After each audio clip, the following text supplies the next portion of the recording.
ওরে সুবহানাল্লাহ। এতদিনে হিসাব করে দেখি বাংলাদেশে এক একটা করে রাঘব বল ধরা পড়তেছে। এই জুয়া খেলার টাকা হাজার কোটি কোটি টাকা, হাজার হাজার কোটি টাকা জুয়া খেলে কামাই করে বড় বড় নেতা পর্যন্ত এর সাথে জড়িত। আর সংসদে বাংলাদেশ প্রধানমন্ত্রী বঙ্গবন্ধু কন্যা শেখ হাসিনা বক্তব্য দিয়েছেন। উনি বলছেন অপরাধী যেই হোক আমরা ছাড়বো না, আমরা ধরবই, আমার কাছে ব্যাপার আছে। ধন্যবাদ প্রধানমন্ত্রী, আপনি ঘোষণা দিয়েছেন, আপনার কথা কার্যকর করুন। আপনি দলীয় লোককে ছাড় দিবেন না, অন্য দলের লোককে ছাড় দিবেন না, চিটার বাটপারদেরকে এই দেশে স্থান দিবেন না, যাতে মানুষ ভালো হয় সেই চেষ্টা করেন। গোটা জাতি আপনার জন্য দোয়া করবে। কথা বলেন, কথা বলেন, কথা বলেন।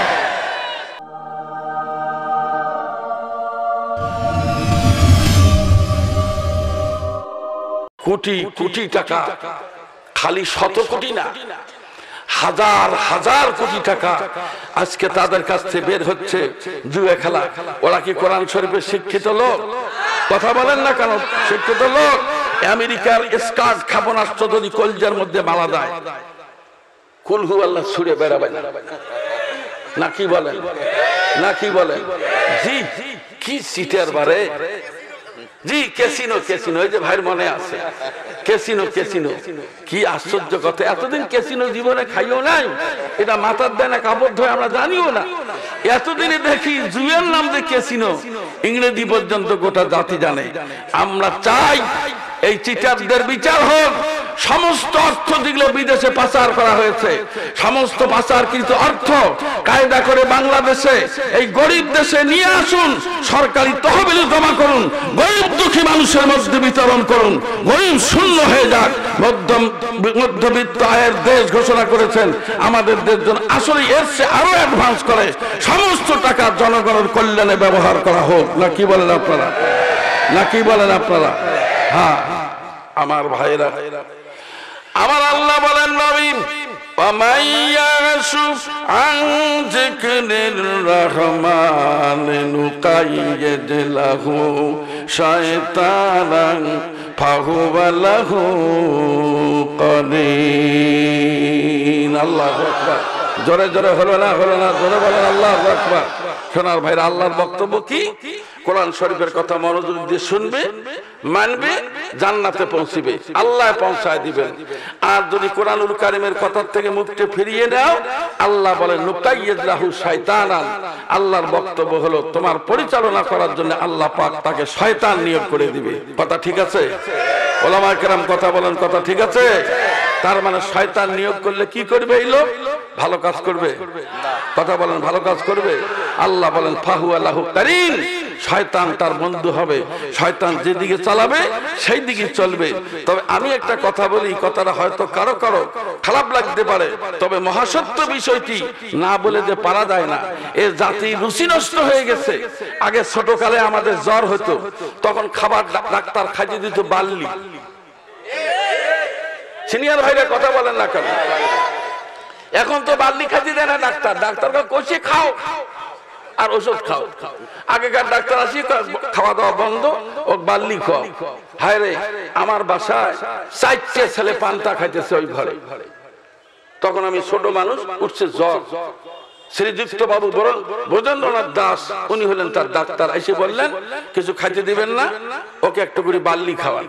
চোখের মধ্যে শুয়ে আছি, বিশ্বাস করেন আমার বাড়ির চাকরেরা পান্তা খায়, আর পিএইচে যখন কামড় মারে করকর করে ওঠে, শরীর আমার শিহরি ওঠে যে বাপরে বাপ, পন্থার যে কি স্বাদ বাড়ে। আত্মা আর মানতেছে না। বিশ্বাস করেন, ওরা যেমনে বের হলো, একটা বাটি নিয়ে খপ করে 2 মুঠ পান্তা তুলে নিয়ে খেতার তলে ঢুকলাম, যে হায়রে পান্তা খায় দেখি কেমন স্বাদ লাগে। তার মানে এটা এটা এটা রুচি তৈরি হলো খারাপ জিনিসের প্রতি। খাওয়াই যাবে না, অথচ সেই জিনিসের প্রতি আমার রুচি। এ কথা কি ঠিক? এটা কি খালি আমার একলারই ছিল? কথা সবারই ছিল তো ইনশাআল্লাহ? জি। তা আমার ভাইরা, খারাপ জিনিসের প্রতি মানুষের হলো রুচি বেশি। কিরকম রুচি? ছোট্ট একটা দৃষ্টান্ত দেব। আমার ভাইরা, সাহস আছে তো শোনার মতো?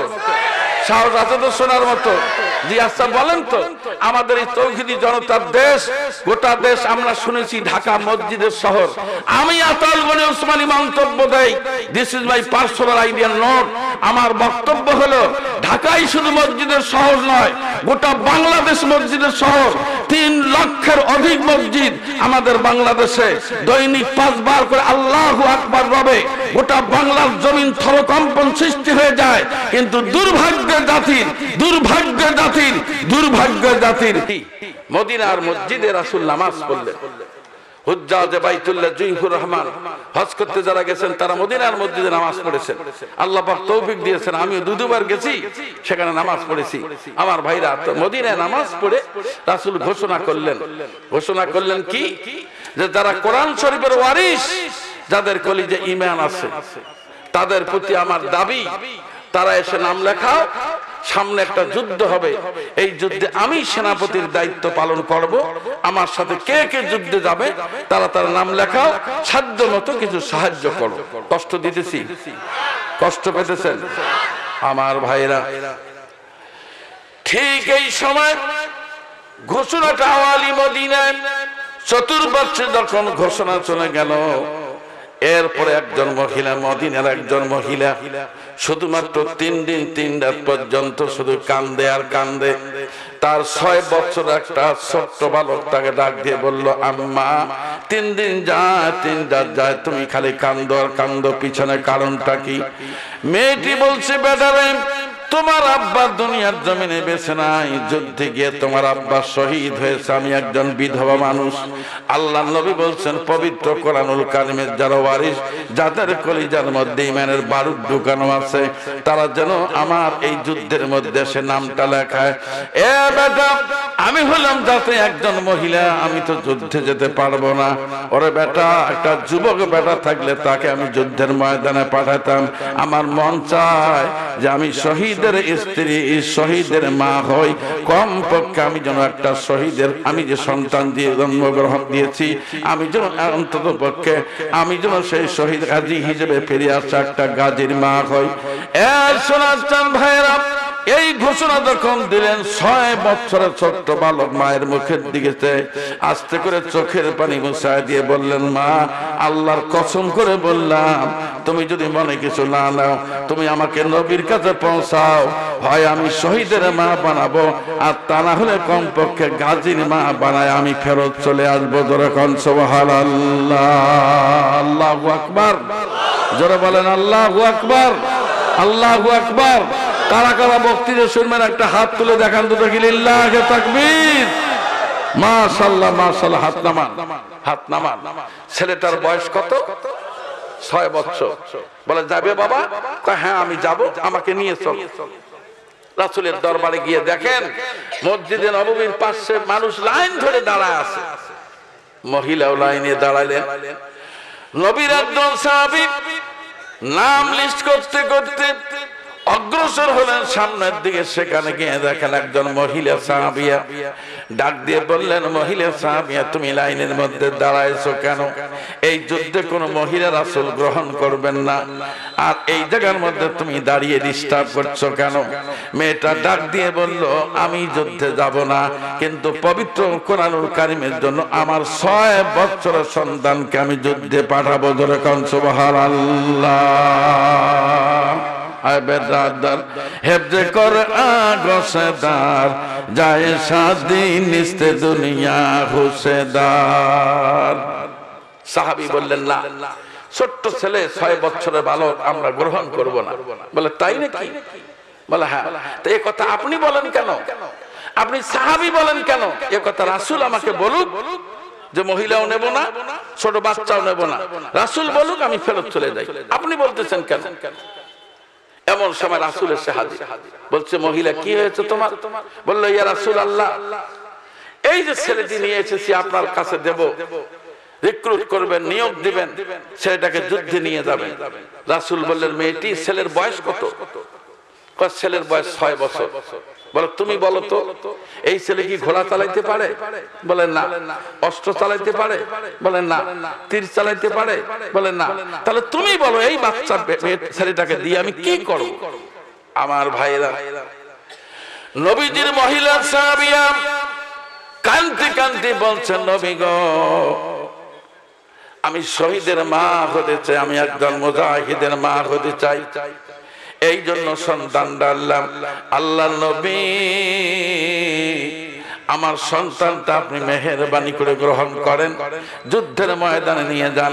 কাফের বেঈমানরা যখন আপনার দিকে তীর ছুঁড়ে মারবে, এমন সময় দুই পাশে হাত দিয়ে আপনি আমার ছেলেকে ঢাল হিসেবে ব্যবহার করবেন। এক একটা করে তীর আমার ছেলের বক্ষ ছিদ্র করে কলিজা পর্যন্ত ফর হয়ে যাবে। নবী গো, সন্তান যত ঝাঁকি মারুক আমার সন্তান ছাড়বেন না। নবীজির গায়ে যেন একটা কাটার আসর না লাগে, এই জন্য আমার 6 বছরের ছেলেকে আপনার ঢাল বানাবার জন্য আমি দান করে দিলাম। যেরকম সুবহানাল্লাহ। নবী গো, আমাকে ঘৃণা করবেন না, আমার ছেলেটাকে নেন। রাসূল বললেন, মেয়েটি শোনো, 6 বছরের বালক, এটা নেওয়া সম্ভব না, তুমি এবার নিয়ে যাও। ছেলের বয়স যখন 15 বছর হবে তখন তুমি নিয়ে আসো, নিয়ে আসলে একে দিয়ে আমি একটা কাজ করব, তোমাকে কথা দিলাম। মেয়েটি ছেলেকে বলল, বাবা, রাসূল তোমাকে গ্রহণই করে না, আমি এখন কি করব বলো, চলো বাবা বাড়িতে যাই। ছেলে বলল, মা থামো, আল্লাহর কসম, একটুখানি সুযোগ দাও, তুমি একটু দাঁড়াও মা। যতক্ষণ পর্যন্ত বিশ্ব নবীকে আমি একটা প্রশ্ন করি নাই, ততক্ষণ পর্যন্ত নবীজির দরবার থেকে আমি যাব না। যেরকম সুবহানাল্লাহ। বামা চরগর চে পরচন্দম চে ইয়াবর দে নমি গোয়াম শহীদে খঞ্জাদে আশকম গওয়াহি খুন কাফনদারাম। যেরকম সুবহানাল্লাহ। জোর হলো না, জোর হলো না, যেরকম সুবহানাল্লাহ। জোরে বলেন আলহামদুলিল্লাহ, আল্লাহু আকবার। দিনী ভাই সকল, ছেলেটার বয়স কত? মা হাত তুলে বলছে, এক থাপ্পড় দিয়ে দাঁত খুলে ফেলাবো বেটা, এত বড় সাহস! কোথায় বিশ্ব নবী আর কোথায় তুমি 6 বছরের বালক? রাসূলকে প্রশ্ন করবে, বেয়াদব! দিছি এক ধমক। সেটা বলছে, আম্মা মারো না আম্মা। রাসূল দাঁড়া আছেন, হি ওয়াজ স্টিল প্রেজেন্ট দেয়ার। রাসূল উপস্থিত আছেন। রাসূল জিজ্ঞাসা করলেন, বৎস, অনুমতি দিলাম, কি বলবে বলো তো? কয়, ইয়া রাসূলুল্লাহ, এই যে মহিলাটাকে দেখেন, আপনি কি এই মহিলাকে সাধারণ মহিলা মনে করেন? এই মহিলা একটা শহীদের স্ত্রী, আমি তার সন্তান। নবী গো, এটা মুক্তিযোদ্ধার বউ। কিসের বউ? মুক্তি, কোরআনের জন্য মুক্তিযুদ্ধ করে শহীদ হয়েছে আমার বাপ, এটা আমার মা, এটা মহিলা সাহাবিয়া, আর আমি মুক্তিযোদ্ধার সন্তান। ইয়া রাসূলুল্লাহ, মুক্তিযোদ্ধা যদি কোটা ভাগ পায়, তা শহীদের সন্তান কেন কোটা ভাগ পাবে না? জবাব না নিয়ে বিশ্ব নবীর দরবার ত্যাগ করব না। সুবহানাল্লাহ, সুবহানাল্লাহ, সুবহানাল্লাহ, সুবহানাল্লাহ। ছোট্ট ছেলের প্রশ্ন শুনে ফাসাকাতান নবী সাল্লাল্লাহু আলাইহি ওয়াসাল্লাম, রাসূল চুপ হয়ে গেলেন। বাপ রে বাপ, এই বেটা কয় কি কয় বেটা? বলেন, কোটা ভাগ দিবেন কিনা? এর শোনার চার ভাইরা, ফানাদালা জিবরিল আলাইহিস সালাতু ওয়াস সালাম, ওই সময় হযরত জিবরিল আলাইহিস সালাতু ওয়াস সালাম চলে আসলেন। আসার পরে বললেন, নবী গো, মহিলার সঙ্গে কথা বলা বন্ধ করেন, বালকের সঙ্গে কথা বলা বন্ধ করেন, আমার দিকে তাকান। মদিনার মসজিদের পাশে বসে বসে দাঁড়িয়ে দাঁড়িয়ে আপনি মুজাহিদের নাম লিস্ট করতেছেন। নবী গো, এই যুদ্ধে মুজাহিদ কারা হবে, কারা জিহাদে যাবে, তাদের নাম মদিনায় লিস্ট করেন। আর একটা লিস্ট করেছেন আমার আল্লাহ। যেরকম সুবহানাল্লাহ। এই কথা বলে বিরাট এক ফেরেশতা বের করে দিলেন। নবী গো, এই যে লিস্ট দেখেন, দেখেন, এই লিস্টে এই মহিলার নাম নাই। আপনার লিস্টে মহিলার নাম নাই, কিন্তু আল্লাহর লিস্টে আছে। আপনার লিস্টে এই ছোট্ট 6 বছরের বালকের নাম নাই, আল্লাহর লিস্টে আছে। আপনি বাদ দেওয়ার কে? আপনি এই দুইজনকে নিতে বাধ্য। এরা কোরআনের ওয়ারিস, এরা আল কোরআনের ওয়ারিস। এরা পবিত্র কোরআনুল কারীমের ধারক বাহক, এরা ইসলামের জিন্দা সৈনিক, দ্বীনের সৈনিক। এটা এক একটা করে ইসলামের আকাশের উজ্জ্বল নক্ষত্র। নবী গো ডিক্লার দিয়ে দেন, এদের দুইজনকে যুদ্ধে নিয়ে নেন। আমি আপনাদেরকে পরিশেষে যে কথাটা বুঝাতে চাচ্ছি, বলতে চাচ্ছি, শোনার চান ভাইরা, পরিষ্কার বুঝতে পারলেন শিক্ষা যতই বেশি হলো, ঘুষ তত বেশি হলো, শিক্ষা যত বেশি হচ্ছে খুন তত বাড়তেছে, শিক্ষা যত বেশি হচ্ছে বেপরদা মায়ের সংখ্যা তত বৃদ্ধি হতেছে। এর পিছনে কারণ হলো মানুষ যতদিন পর্যন্ত কোরআনের কাছে আসবে না, কোরআনের শিক্ষা এর দীক্ষা যতদিন গ্রহণ করবে না, ততদিন পর্যন্ত কশ্চিন কালে জাতির মঙ্গল হতে পারে না, পারে না, পারে না। কথা বলেন, ঠিক বলছি রে বেটি? অতএব ভাইজান, সামনেতে মোড়া, এগিয়েছি যত, পিছনে পড়েছি তত, সংখ্যাতে শুধু বাড়িয়ে চলেছে গরু ছাগলের মতো। আসুন, মানুষ করার জন্য এখন আর সমস্যা নাই। এখানে দাখিল পাস মানে আপনি কলেজে পাঠাতে পারবেন, এখানে আলিম পাস মানে ইউনিভার্সিটিতে পাঠাতে পারবেন, কোনো বাধা বিপত্তি নেই। গভর্নমেন্ট যথেষ্ট মান দিয়েছে। অতএব ভাই সকল, আসুন আমরা পবিত্র কোরআনুল কারীমের শিক্ষা নেই, বিশ্ব নবীর দীক্ষা নেই। আল্লাহ পাক আজকের এই তাফসীরুল কোরআন মাহফিলকে যেন আল্লাহ কবুল করেন। সকলে বলেন আমিন। ভাই মোনাজাত হচ্ছে, আল্লাহুম্মা আমিন। ربنا ظلمنا أنفسنا وإن لم تغفر لنا وترحمنا لنكونن من الخاسرين। आय अल्लाह जिंदगी दा सर्फ कर दम दरवाजा देते लगी, हिस्से हासिल मन्ना कर दम दर हयाते जिंदगी। जिंदगी या मत बनाए बंदगी, जिंदगी बे बंदगी शर्मिंदगी। आय आरशेर मालिक, আমরা পাপাচারী, আমরা গুনাহগার। আমাদের জীবনের সগীরা গুনাহ, কবিরা গুনাহ, জাহিরি গুনাহ, বাতিনি গুনাহ, শিরকি গুনাহ, বেদাতি গুনাহ, জীবনে যত গুনাহ করেছি আল্লাহ মেহেরবানি করে তোমার কুদরতি হাত দিয়ে তা সরায় দাও। আয় আল্লাহ, আজকের তাফসীরুল কোরআন মাহফিলে যদি জীবনের গুনাহ মাফ না পাই তাহলে আমাদের কি হবে আল্লাহ? উপায় নাই রে, উপায় নাই রে, উপায় নাই। অন্ধকার কবরের ভিতর বাতি নাই, বাতি নাই রে, বাতি নাই রে, বাতি নাই। অন্ধকার কবরের ভিতর সাথী নাই। আল্লাহ মেহেরবানি করে আমাদেরকে মাফ করে দাও আল্লাহ। আজকে তাফসীরুল কোরআন মাহফিলে যা দরুদ ও সালাম পড়া হয়েছে, যা কিছু পবিত্র কোরআনুল কারীম তেলাওয়াত করা হলো, আল্লাহ এর নেকিটুকু সোনার মদিনায় নবী পাকের জান্নাতি কদমে পৌঁছিয়ে দাও। তামাম পৃথিবীর মাটির নিচে যত আম্বিয়ে কেরাম, ওলামায়ে কেরাম, শুহাদায়ে কেরাম, পীর মাশায়েখ, বুজুর্গানে দিন, মোমেন মোমেনা, আমাদের পিতা মাতা, ভাই বোন, আত্মীয়স্বজন থেকে যারা ইন্তেকাল করেছেন ওনাদের আরওয়ার পরে হাদিয়া খানা পৌঁছিয়ে দাও। আয় আল্লাহ, বাসরা আজিজিয়া আলিম মাদ্রাসার ময়দানে আজকের প্রোগ্রাম আমি জানতে পারলাম যিনি দাতা ব্যক্তি তিনি আজ দুনিয়ার জমিনে নাই। আল্লাহ কবরের মধ্যে পড়ে গেছে, আহারে মৌত কাছে, কুল্লু নাফসিন সাদেবুন কবর বাইতিন কুল্লু নাসিন দাখিলুন। আল্লাহ এই মাদ্রাসার যে সমস্ত মানুষরা সাহায্য করেছে আল্লাহ, যারা দুনিয়ার জমিনে বেঁচে নাই, মেহেরবানি করে সবার কবরগুলোকে জান্নাতে নূরে মুনাওয়ার করে দাও। আয় আল্লাহ, এখন পর্যন্ত প্রতিষ্ঠানে যারা সাহায্য সহযোগিতা করে আল্লাহ সকলের দান খয়রাতের মঞ্জুরি দিয়ে দাও আল্লাহ। আয় রব্বুল আলামিন, মহিউদ্দিন আব্দুল কাদের জিলানী বেঁচে নাই, দুনিয়ার উপরে ভাগে নাই। শাহজালাল মুজাদ্দিদ ইয়ামানি রাহমাতুল্লাহ আলাইহি দুনিয়ার জমিনে নাই, শাহ মাকদুম নাই। তেতুমির নাই, খানজাহান নাই।